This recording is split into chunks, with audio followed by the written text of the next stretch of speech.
Welcome back to my channel fine maths classes. So ഇന്നത്തെ ക്ലാസ്സിൽ നമ്മൾ പഠിക്കാൻ പോകുന്നത് 9th ചാപ്റ്റർ സ്ട്രേറ്റ് ലൈൻസിലെ എക്സസൈസ് 9.2 ക്വസ്റ്റ്യൻ നമ്പർ 10 ആണ് ഇന്നത്തെ ക്ലാസ്സിൽ നമ്മൾ ഡിസ്കസ് ചെയ്യുന്നത്. ഓക്കെ, അപ്പോൾ എൻ്റെ ചാനൽ കാണുന്നവർ സബ്സ്ക്രൈബ് ചെയ്യാനും ലൈക്ക് ചെയ്യാനും കമൻറ്റ് ചെയ്യാനും മാക്സിമം ഷെയർ ചെയ്ത് സപ്പോർട്ട് ചെയ്യാനും മറന്നു പോകരുത്. So, നമ്മുടെ question ഇതാണ്. A line perpendicular to the line segment joining the points 1, 0 and 2, 3 divides it in the ratio 1:n. Find the equation of the line. അപ്പോൾ നമ്മളെടുത്ത് പറഞ്ഞിരിക്കുന്നത് എന്താണെന്ന് അറിയാം നമ്മുടെ ക്വസ്റ്റ്യനകത്ത്. അതായത് 1, 0 അതേപോലെ 2, 3 ഓക്കെ, ഈ പോയിന്റുകൾ ജോയിൻ ചെയ്ത് വരുന്ന ലൈൻ സെഗ്മെന്റ് എന്ന് പറയുമ്പം നമുക്കിതേ നമ്മുടെ ലൈൻ സെഗ്മെന്റ് വരയ്ക്കാം. ഇതാണ് നമ്മുടെ ലൈൻ സെഗ്മെന്റ്. ഓക്കെ, നമുക്കതിന് AB എന്ന് പേര് കൊടുക്കാം. അതിൻ്റെ പോയിന്റുകൾ എന്തൊക്കെയാണ് പറഞ്ഞിരിക്കുന്നത്? 1, 0 and 2, 3. ഓക്കെ, ഇതിന് വന്നിട്ട് ഒരു ലൈൻ പെർപെൻഡിക്കുലർ ഓക്കെ എന്ന് പറഞ്ഞിട്ടുണ്ട്. അപ്പോൾ ഇതേ ഒരു പെർപെൻഡിക്കുലർ ലൈൻ എന്ത് ചെയ്യുന്നു? വന്ന് ഡിവൈഡ് ചെയ്യുന്നു. ഓക്കെ, ഏത് റേഷ്യോയിലാണ്? 1:n റേഷ്യോയിലാണ് ഡിവൈഡ് ചെയ്യുന്നത് എന്നാണ് പറഞ്ഞിരിക്കുന്നത്. മനസ്സിലായോ എൻ്റെ മക്കൾസിന്? അതായത് 1, 0, 2, 3 ഈ രണ്ട് പോയിന്റുകളെയും ജോയിൻ ചെയ്ത് വരുന്ന ലൈൻ സെഗ്മെന്റിനെ ഒരു പെർപെൻഡിക്കുലർ ലൈൻ വന്ന് 1:n എന്ന് പറയുന്ന റേഷ്യോയിൽ എന്ത് ചെയ്യുന്നു?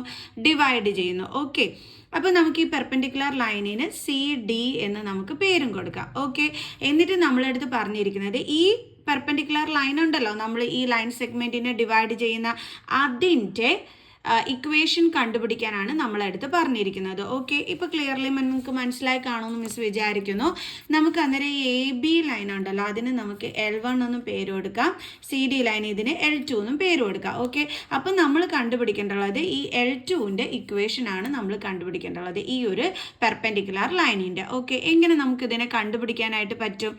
ഒന്നാമത്തെ കാര്യം, നമുക്ക് ഇപ്പം നമ്മുടെ ഈ ഈ L2ൻ്റെ ഇക്വേഷൻ നമുക്ക് കണ്ടുപിടിക്കണമെന്നുണ്ടെങ്കിൽ സ്ലോപ്പും ഒരു പോയിന്റും കിട്ടുകയാണെങ്കിൽ നമുക്ക് പോയിന്റ്സ് ലോ ഫോർമുല ഉപയോഗിച്ചിട്ട് നമുക്ക് കണ്ടുപിടിക്കാനായിട്ട് പറ്റും അല്ലേ? അപ്പോൾ അതെങ്ങനെ നമുക്ക് കണ്ടുപിടിക്കാൻ പറ്റും? എങ്ങനെയാണെന്ന് അറിയാമോ? നമുക്കിത് പോയിന്റ് കണ്ടുപിടിക്കാനായിട്ട് പറ്റും. ഇവിടുത്തത് അതെങ്ങനെ നമുക്ക് കണ്ടുപിടിക്കാനായിട്ട് പറ്റും?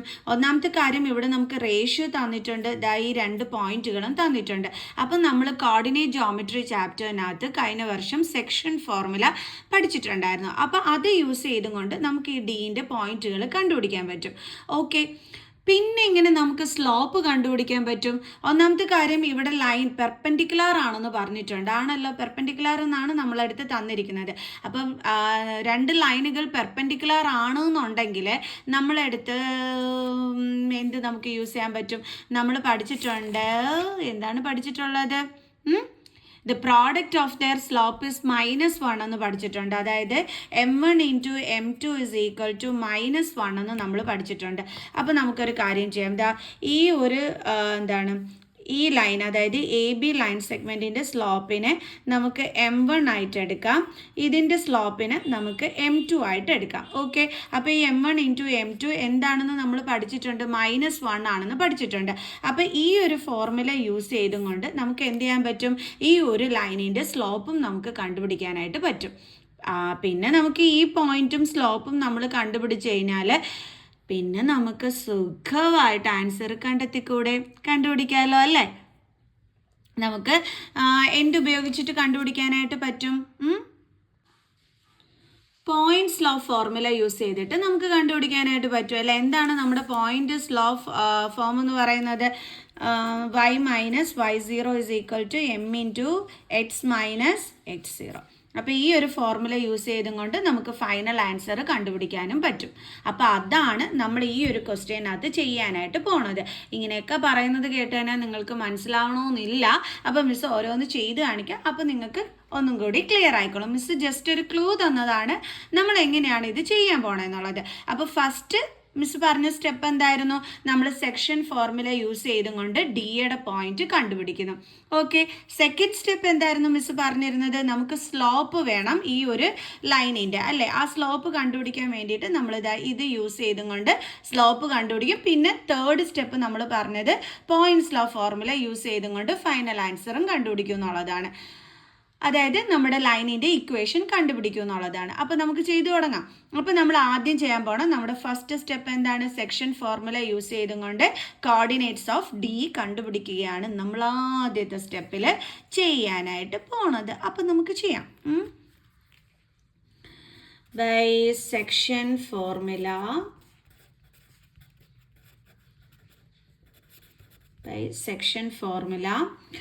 സെക്ഷൻ ഫോർമുല എന്ന് പറയുമ്പോൾ എന്താണ്? Coordinates of D is equal to നമ്മൾ സെക്ഷൻ ഫോർമുല പഠിച്ചിട്ടുണ്ടായിരുന്നത് ഓർമ്മയുണ്ട് എൻ്റെ മക്കൾസിന്? m1 into x2 plus m2 into x1 by m1 plus m2. Then അടുത്ത എന്തായിരുന്നു? m1 into y2 plus m2 into y1 by m1 plus m2. ഇതാണ് നമ്മൾ പഠിച്ചിരുന്ന സെക്ഷൻ ഫോർമുല എന്ന് പറയുന്നത്. ഓക്കെ, അപ്പോൾ ഇവിടെ നമുക്ക് സെക്ഷൻ ഫോർമുലയ്ക്കകത്ത് എന്തൊക്കെ വേണം? വാല്യൂസ് സബ്സ്റ്റിറ്റ്യൂട്ട് ചെയ്യണമെന്നുണ്ടെങ്കിൽ m1 വേണം, m2 വേണം, x2, x1, y2, y1 ഒക്കെ തന്നെ വേണം അല്ലേ? സോ അപ്പോൾ നമുക്കൊരു കാര്യം ചെയ്യാം, ഇതിൻ്റെ കോർഡിനേറ്റ്സ് ഒക്കെ ഒന്ന് എടുത്തെഴുതാം, m1 m2 ഒക്കെ എന്തൊക്കെയാണെന്നുള്ളത്. ഓക്കെ, അപ്പോൾ നമുക്ക് എഴുതാം m1 എന്ന് പറയുന്നത് എന്താണ്? 1. ഓക്കെ, റേഷ്യോ എന്ന് പറയുന്നത് m1:m2 ആണ് അല്ലേ? അപ്പോൾ ഇവിടെ m1 എന്ന് പറയുന്നത് 1 ആണ്, m2 എന്ന് പറയുന്നത് എന്താണ്? n ആണ്. ഓക്കെ, അപ്പം പിന്നെന്ത് വേണം? നമുക്ക് a എടുത്തെഴുതാം, a 1 0 10, b എന്താണ്? 2 3. ഓക്കെ, അപ്പോൾ ഇതിൽ x1 എന്ന് പറയുന്നത് ഇതാണ്, y1 എന്ന് പറയുന്നത് ഇതാണ്, ഇത് x2, ഇത് y2. ഇപ്പോൾ എല്ലാം കിട്ടി. ഇനി നമുക്ക് ഒന്നും കൂടി ആ ഫോർമുല ഒന്ന് എടുത്ത് എഴുതാം. Coordinates of D is equal to എന്തായിരുന്നു? m1 x2 plus m2 x1 by m1 plus m2 then m1 y2 plus m2 y1 by m1 plus m2. ഇനി നമുക്ക് എന്ത് ചെയ്യാം? ഈ വാല്യൂസ് ഒക്കെ ഇതിനകത്തോട്ട് സബ്സ്റ്റിറ്റ്യൂട്ട് ചെയ്ത് കൊടുക്കാം.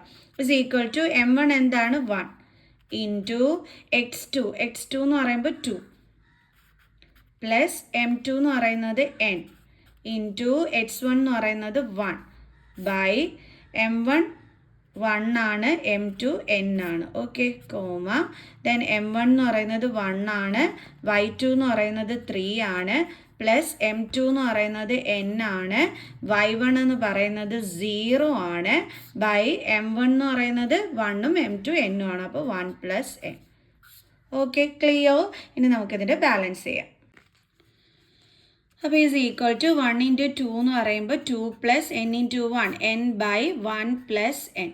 ഓക്കെ, അടുത്തത് 1 ഇൻറ്റു 3 എന്ന് പറയുമ്പോൾ 3 പ്ലസ് n ഇൻറ്റു y1 എന്തുമായിരുന്നു? 0.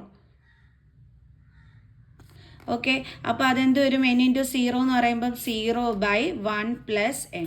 എഴുതി എനിക്ക് തന്നെ മനസ്സിലായില്ല. ഓക്കെ, അതായത് ഇത് 0 ആണോ വേറെ വല്ലതും ആണോ എഴുതി വെച്ചിരിക്കുന്നതെന്ന്. അങ്ങനെ നമുക്ക് എന്ത് കിട്ടി? നമ്മുടെ കോർഡിനേറ്റ്സ് ഓഫ് D നമ്മൾ കണ്ടുപിടിച്ചു. ഇനി ഇതിനകത്തൊന്നും ചെയ്യാനില്ല കേട്ടോ, ഇവിടെ വേറെ ഒരു പരിപാടിയില്ല. ഇത് തന്നെയാണ് നമ്മുടെ കോർഡിനേറ്റ്സ് ഓഫ് D എന്ന് പറയുന്നത്. അപ്പോൾ ഈ പിന്നെന്താണ് മിസ് പറഞ്ഞു തന്നത്? ഇപ്പം നമുക്ക് കോർഡിനേറ്റ്സ് ഓഫ് D കിട്ടി. ഇനി നമുക്ക് ഇതിൻ്റെ സ്ലോപ്പ് കണ്ടുപിടിക്കണം അല്ലേ? എന്നാലേ നമുക്ക് പോയിന്റ് സ്ലോപ്പ് ഫോർമുല യൂസ് ചെയ്യാൻ പറ്റും. ഇപ്പോൾ ഇത് നമ്മൾ ഓക്കെ ആക്കി. ഇനി സ്ലോപ്പ് കണ്ടുപിടിക്കണമെന്നുണ്ടെങ്കിൽ നമ്മൾ പറഞ്ഞു when two lines are perpendicular എന്തായിരുന്നു പഠിച്ചിരുന്നത്? ഇത് product of their slope is -1. അപ്പോൾ അതാണ് നമ്മളിവിടെ യൂസ് ചെയ്യാനായിട്ട് പോണത്. അപ്പോൾ നമുക്കത് ഇവിടെ എടുത്ത് എഴുതാവേ. അയ്യോ, മിസ്സിൻ്റെ പേപ്പറെല്ലാം അങ്ങോട്ടും ഇങ്ങോട്ടും ഒക്കെ മാറിപ്പോണം. അപ്പോൾ നമുക്കതൊന്ന് എടുത്ത് എഴുതാം. When two lines are perpendicular then m1 into m2 is equal to -1.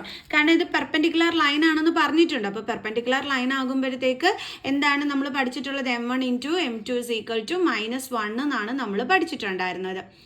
Okay ആണേ. ഇനി എങ്ങനെ നമ്മൾ കണ്ടുപിടിക്കാനായിട്ട് പോണത് എൻ്റെ മക്കൾസെ?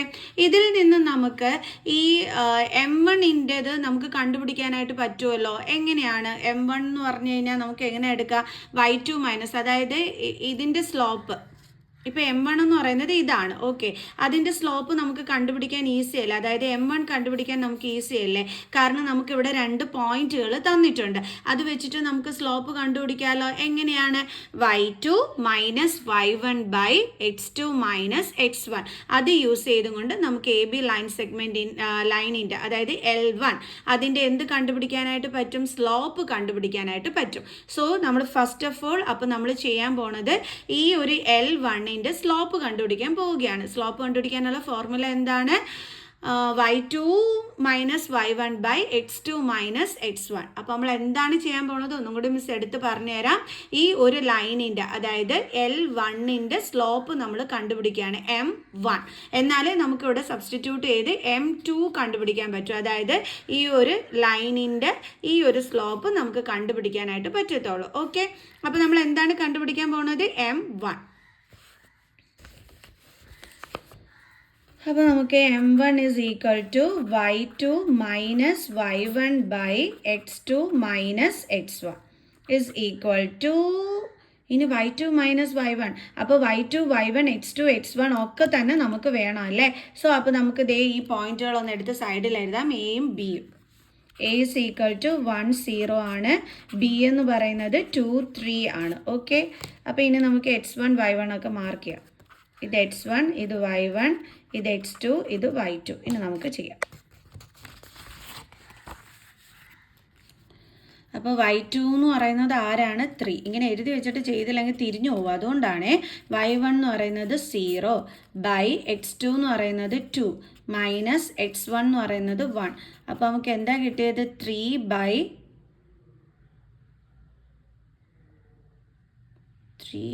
1. ഓക്കെ, 3 ബൈ 1 എന്ന് വെച്ചാൽ എന്താ ആൻസർ? 3. അപ്പോൾ നമുക്ക് M1 കിട്ടി 3 എന്നുള്ളത് അല്ലേ. ഓക്കെ, അപ്പോൾ നമുക്കിനി ഇതിനകത്തോട്ട് വാല്യൂസ് സബ്സ്റ്റിറ്റ്യൂട്ട് ചെയ്ത് കൊടുത്തിട്ട് ചെയ്യാം. M1 into M2 is equal to minus 1. M1 എന്ന് പറയുന്നത് 3 ആണ്, into M2 is equal to minus 1. Then M2 is equal to minus 1. 3നെ ഇങ്ങോട്ട് ട്രാൻസ്പോസ് ചെയ്യുമ്പോൾ ഡിവൈഡഡ് ബൈ 3 ആകും. ദേ കിട്ടി നമുക്ക് എന്തിൻ്റെ വാല്യൂ? M2ൻ്റെ വാല്യൂ നമുക്കിവിടെ കിട്ടി. എത്രയാണ് നമുക്ക് M2ൻ്റെ വാല്യൂ കിട്ടിയത്? Minus 1 by 3. അതായത് നമ്മളുടെ ഈ L2ൻ്റെ സ്ലോപ്പ് നമുക്ക് കിട്ടി. എത്രയാണ് കിട്ടിയത്? Minus 1 by 3. ഇപ്പം നമുക്ക് പോയിന്റും കിട്ടി, സ്ലോപ്പും കിട്ടി. ഇനി നമുക്ക് പോയിന്റ് സ്ലോപ്പ് ഫോർമുല യൂസ് ചെയ്തൂടെ? ഓക്കെ, ഇനി നമ്മൾ പോയിന്റ് സ്ലോപ്പ് ഫോർമുല യൂസ് ചെയ്തിട്ടാണ് നമ്മൾ ഇനി ചെയ്യാനായിട്ട് പോകുന്നത്. ഓക്കെ, അപ്പോൾ നമുക്ക് പോയിന്റ് സ്ലോപ്പ് ഫോർമുല യൂസ് ചെയ്യുന്നതിന് വേണ്ടിയിട്ട് നമുക്ക് ആദ്യം എന്തെടുത്ത് എഴുതണം? ഡിയുടെ പോയിന്റ് എടുത്ത് എഴുതണം, ദെൻ സ്ലോപ്പും എടുത്ത് എഴുതണം. ഓക്കെ, അപ്പോൾ ഡിയുടെ പോയിന്റുകളെന്ന് പറയുമ്പോൾ ഇതായിരുന്നേ. അപ്പോൾ അതൊന്നും ഇവിടെ എടുത്ത് എഴുതാം നമുക്ക്. D is equal to 2 plus n by 1 plus n, then 3 plus 0 എന്ന് പറയുമ്പം അയ്യോ അത് മിസ് കറക്റ്റ് ചെയ്ത് എഴുതിയില്ലായിരുന്നു. 3 പ്ലസ് 0 3. അയ്യോ അത് മിസ് എഴുതാൻ വിട്ടോ ഇതാണ്. അതായത് 3 ബൈ 1 പ്ലസ് n. ഇതാണ് നമുക്ക് കോർഡിനേറ്റ്സ് ഓഫ് ഡി കിട്ടുന്നത് കേട്ടോ. ഓക്കെ, ഇത് ഒരു സ്റ്റെപ്പും കൂടി നമ്മൾ എഴുതാനുണ്ടായിരുന്നു, മിസ് വിട്ടോ ഇതാണ്. 2 plus n by 1 plus n, 3 plus 0 എന്ന് പറയുമ്പോൾ 3 ബൈ 1 പ്ലസ് n. ഇതാണ് നമുക്ക് കോർഡിനേറ്റ്സ് ഓഫ് ഡി നേരത്തെ കിട്ടിയത്. അതാണ് മിസ് ഇങ്ങോട്ട് എടുത്ത് എഴുതിയത്. ഓക്കെ, ഇനി നമുക്ക് സ്ലോപ്പ് കിട്ടി. സ്ലോപ്പ് അല്ലേ, സ്ലോപ്പ് എന്താണ് നമുക്ക് കിട്ടിയത്? മൈനസ് 1 ബൈ 3 ആണ് നമുക്ക് നമ്മുടെ സ്ലോപ്പ് കിട്ടിയത്. Minus 1 by 3. ഇനി നമുക്ക് slope formula, point slope formula use ചെയ്യാം. എന്താണ്? y minus y0 is equal to m into x minus x0. Okay, ഇത് നമ്മൾ ചെയ്യുമ്പോഴത്തേക്ക് നമുക്ക് എന്ത് കിട്ടിക്കോളും? ഈ ഒരു L2 ലൈനിൻ്റെ ഇക്വേഷൻ നമുക്ക് കിട്ടിക്കോളും. ആ ലൈനിൻ്റെ ഇക്വേഷനാണ് നമ്മളെടുത്ത് കണ്ടുപിടിക്കാനായിട്ട് പറഞ്ഞിരിക്കുന്നത്. അതായത് ഈ CD അതിൻ്റെ ഇക്വേഷൻ നമുക്ക് കിട്ടിക്കോളും കേട്ടോ. ഓക്കെ, അപ്പോൾ നമുക്ക് ചെയ്യാം. അപ്പോൾ ഇവിടെ y0 ഒക്കെ വേണ്ടേ? y0 വേണം, x0 വേണം. അയ്യോ ഇനി ഒരുപാട് പണികളുണ്ടല്ലേ. ഓക്കെ, അപ്പോൾ ഇതാണ് നമ്മുടെ x0, ഇതാണ് നമ്മുടെ y0. m എന്ന് പറയുന്നത് ഇതാണ് മൈനസ് 1 ബൈ 3. ഓക്കെ, ചെയ്യാം. അപ്പോൾ y മൈനസ് y0 എന്ന് പറയുന്നത് 3 by 1 plus n is equal to m എന്ന് പറയുന്നത് minus 1 by 3 into x minus x0 എന്ന് പറയുന്നത് 2 plus n by 1 plus n. ഇനി ഇവിടെ നോക്കിക്കേ, നമ്മൾ എന്ത് കാണണം? LCM കാണണം. കാരണം എന്താണ്? ഡിഫറെൻറ്റ് ഡിനോമിനേറ്റർ ആണ് അല്ലേ? ഇവിടെ ഒന്നുമില്ലെങ്കിൽ ഡിനോമിനേറ്ററിൽ 1 ഉണ്ട്. സോ അപ്പോൾ ഇതിൻ്റെ LCM എന്ന് പറയുമ്പം എന്താണ് വരുന്നത്? 1 + n ആണ് വരുന്നത്. അപ്പോൾ നമ്മൾ എന്ത് ചെയ്യണം? ഈ 1നെ നമ്മൾ ചേഞ്ച് ചെയ്ത് 1 + n ആക്കാൻ വേണ്ടി മുകളിലും താഴെയും 1 + n കൊണ്ട് ഇൻറ്റു ചെയ്യണം. ഇവിടെ നമ്മളൊന്നും ചെയ്യേണ്ടുള്ള കാര്യമില്ല അല്ലേ? സെയിം LCM തന്നെയാണ് ഇവിടെയും കിടക്കുന്നത്. സോ അപ്പോൾ എങ്ങനെ എഴുതാം നമുക്ക്? y × 1 + n -3, ഇവിടെ രണ്ടിടവും സെയിം ഡിനോമിനേറ്റർ ആണ്. അപ്പോൾ 1 + n is equal to -1/3 into, ഇവിടെയും നമ്മൾ എന്ത് കാണണം? LCM കാണണം. കാരണം എന്തുകൊണ്ടാണ്? ഇവിടെ ഡിനോമിനേറ്റർ 1 ആണ്, ഇവിടെ 1 + n ആണ്. സോ LCM എന്ത് വരും? 1 + n എന്ന് വരും അല്ലേ? ഓക്കെ. അപ്പോൾ നമ്മളിവിടെ LCM കാണാൻ വേണ്ടിയിട്ട് നമ്മൾ LCM കണ്ടു. എന്നിട്ട് നമ്മൾ ഡിനോമിനേറ്ററിനെ ചേഞ്ച് ആക്കാൻ വേണ്ടി ഇതിന് മുകളിലും താഴെയും 1 + n കൊണ്ട് ഇൻറ്റു ചെയ്തു. അപ്പോൾ എങ്ങനെ വരും നമുക്ക്? x × 1 + n മൈനസ് കഴിഞ്ഞ് നടക്കുന്നത് എപ്പോഴും നമ്മൾ ബ്രാക്കറ്റിനകത്താക്കി വേണം എഴുതാനായിട്ട്. ഓക്കെ, ഡിവൈഡഡ് ബൈ 1 + n എന്ന് കിട്ടി. അയ്യോ, വെട്ടല്ല കേട്ടോ, മിസ് ബ്രാക്കറ്റ് ഇട്ട സമയത്ത് അങ്ങോട്ടൊരു വര വീണു പോയതാണേ. ഇവിടെ 2 + n എന്ന് തന്നെ ഉണ്ടേ കേട്ടോ മക്കൾസേ, വെട്ടിക്കളഞ്ഞതല്ല മിസ്, കൺഫ്യൂഷൻ വരരുതേ. അപ്പോൾ ദേ നമുക്ക് ഇതുപോലെയാണ് നമുക്കിവിടെ കിട്ടിയിരിക്കുന്നത്. ഓക്കെ ആണോ എൻ്റെ മക്കൾസേ? മിസ് ഇതൊന്ന് കറക്റ്റ് ചെയ്തിട്ട് ഇങ്ങോട്ടൊന്ന് എടുത്ത് എഴുതാവേ. അതായത് ഇവിടെ y × 1 + n ആണ്. അപ്പോൾ അത് മിസ് എന്താണ്, ഒന്നും കൂടി ഒന്ന് എടുത്തെഴുതി. അവിടെ ഒരു വെട്ട് വീണപ്പോഴത്തേക്ക് മിസ്സിന് ഒരു സങ്കടം വന്നു. അപ്പോൾ -3/1 + n is equal to -1/3 into എന്തായിരുന്നു? x × 1 + n minus of 2 + n by എന്ത് വന്നു? 1 + n. Okay, bracket closed. ഇപ്പോൾ ഇത്രയും ഓക്കെ ആയല്ലോ. ഓക്കെ, അപ്പോൾ ഇത്രയും സ്റ്റെപ്സ് മനസ്സിലായല്ലോ. ഇനി അടുത്ത നമ്മൾ ചെയ്യാൻ പോണത് ഈ 3 കൊണ്ട് നമ്മൾ ഇതിനെ ഇൻറ്റു ചെയ്യാൻ പോവുകയാണ്. ഇതിനെ ഇൻറ്റു ചെയ്യുക എന്ന് വെച്ചാൽ ഈ കംപ്ലീറ്റ് ടേമിനെ നമ്മൾ മൾട്ടിപ്ലൈ ചെയ്യാനായിട്ട് പോവുകയാണ്. ഓക്കെ, അപ്പോൾ 3 × y × 1 + n - 3 divided by 1 + n is equal to, ഇവിടെ പിന്നെ എന്തേ ഉള്ളൂ? -1 × x × 1 + n. ഇവിടെ നമുക്ക് ബ്രാക്കറ്റ് ഓപ്പൺ ചെയ്യാമല്ലോ അല്ലേ? അതായത് -2 എന്താണ്? -2, then minus into plus എന്താണ്? -n, then divided by 1 + n. Okay, then വീണ്ടും നമുക്ക് 3 കൊണ്ട് ഇതിനെ ഇൻറ്റു ചെയ്യാം. 3 × y × 1 + n ആണ് അല്ലേ? അപ്പോൾ 3 × y എന്ത് വരും? 3y × 1 + n എന്ന് വരും. ദെൻ -3 കൊണ്ട് 3നെ ഇൻറ്റു ചെയ്യുമ്പോൾ എന്ത് കിട്ടും നമുക്ക്? 9. ഓക്കെ, ഇവിടെ നമ്മൾ 3 × y × 1 + n എന്ന് പറയുമ്പോൾ 3y × 1 + n -3 × 3 എന്ന് പറയുമ്പോൾ 9 by 1 + n is equal to -1 കൊണ്ട് ഇതിനെ ഇൻറ്റു ചെയ്ത് കഴിഞ്ഞാൽ നമുക്ക് എന്ത് തന്നെയായിരിക്കും വരുന്നത്? എക്സ് നോക്കിക്കോ എന്താണ് വരുന്നതെന്നുള്ളത്. -1 × x എന്ത് വരും? -x × 1 + n. ശ്രദ്ധിച്ചോണേ. Then minus into minus plus 2, then minus into minus plus n divided by 1 + n. Okay, രണ്ടിടത്തും സെയിം ഡിനോമിനേറ്റർ ആണെങ്കിൽ എന്ത് പറ്റും? കട്ടായി പോകും. അപ്പോൾ നമുക്ക് ബാലൻസ് വരുന്നത് 3y × 1 + n - 9 is equal to -x × 1 + n + 2 + n എന്നാണ് നമുക്കിവിടെ വരുന്നത്. എപ്പോഴും ഓർക്കുക, before equal sign after equal sign same denominator ആണെങ്കിൽ നമുക്ക് കട്ട് ചെയ്ത് കളയാൻ പറ്റും. ഓക്കെ, ഇനി അടുത്ത എങ്ങനെയാണ് നമ്മൾ ചെയ്യേണ്ടുള്ളത്? നമുക്കറിയാം, നമ്മളൊരു ഇക്വേഷൻ എഴുതുമ്പോഴത്തേക്ക് എക്സ് വൈ അങ്ങനെയുള്ള ഓർഡറിലാണ് എഴുതുന്നത്. അതുകൊണ്ട് നമുക്ക് എക്സിൻ്റെ ടേമിനെ ഇങ്ങോട്ട് ട്രാൻസ്പോസ് ചെയ്യാം. എക്സിൻ്റെ ടേം എന്ന് പറയുമ്പോൾ ഇത്രയുമാണ്. അത് ഇങ്ങോട്ട് ട്രാൻസ്പോസ് ചെയ്യുമ്പോൾ മൈനസ് സൈൻ എന്താകും? Plus sine. അപ്പോൾ x × 1 + n. ഇനി അടുത്ത വൈയുടെ ടേം എന്ന് പറയുമ്പോൾ ഇതാ ഇത്രയും. അപ്പോൾ നമുക്ക് എഴുതാം +3y × 1 + n. ഇവിടെ ഒരു സൈനും ഇല്ലെങ്കിൽ പ്ലസ് സൈനും ഉണ്ട്. പിന്നെ എന്തുണ്ട് ഇവിടെ നമ്പർ -9 പ്ലസ് 2നെ ഇങ്ങോട്ട് കൊണ്ടുവരുമ്പോൾ എന്താകും -2. പിന്നെ പ്ലസ് n ഉണ്ട്, അതിനെ ഇപ്പുറത്തോട്ട് കൊണ്ടുവരുമ്പോൾ -n ഇസ് ഈക്വൽ ടു, ഇപ്പോൾ ഈ സൈഡിലുള്ളതെല്ലാം LH സൈഡിൽ വന്നു, അപ്പോൾ RH സൈഡിൽ ഒന്നും ഇല്ലാത്തതുകൊണ്ട് 0 ഇട്ട് കൊടുക്കാം. ഇനി ഇത് തമ്മിൽ നമുക്ക് ചെയ്യാൻ പറ്റുമല്ലോ. അപ്പോൾ നമുക്ക് ബാക്കിയുള്ളതെല്ലാം അതുപോലെ എടുത്ത് എഴുതിയാൽ മതി. x × 1 + n plus 3y × 1 + n then minus, രണ്ടിടത്തും എന്താണ് നെഗറ്റീവ് സൈൻ ആയതുകൊണ്ട് തന്നെ നമുക്ക് നമ്പേഴ്സ് തമ്മിൽ എന്ത് ചെയ്യാനായിട്ട് പറ്റും, ആഡ് ചെയ്യാനായിട്ട് പറ്റും അല്ലേ. അപ്പോൾ നമുക്ക് 9 + 2 എന്ന് പറയുന്നത് എന്താണ് കിട്ടുന്നത്, 11 ആണ് നമുക്കിവിടെ വരുന്നത്. അപ്പം ആൻസറിൻ്റെ കൂടെ എന്നിട്ട് നെഗറ്റീവ് സൈൻ ഇട്ട് കൊടുക്കണം. -n is equal to 0. ഒന്നും കൂടി ഒന്ന് കറക്റ്റ് ചെയ്ത് എഴുതി കഴിഞ്ഞാൽ നമുക്കത് ഇങ്ങനെ എഴുതാം, 1 + n × x. കാരണം എക്സിൻ്റെ കോഫിഷ്യൻ്റ് ആണ് 1 + n. അപ്പോൾ നമ്മൾ കറക്റ്റ് ചെയ്ത് എഴുതുമ്പോൾ ഇങ്ങനെ വേണം എഴുതാനായിട്ട്. പ്ലസ് ഇവിടെ അത് കണക്ക് തന്നെ 1 + n × 3y, അല്ല 3 × 1 + n × y. ഇങ്ങനെയാണ് അത് കറക്റ്റായിട്ട് എഴുതാൻ.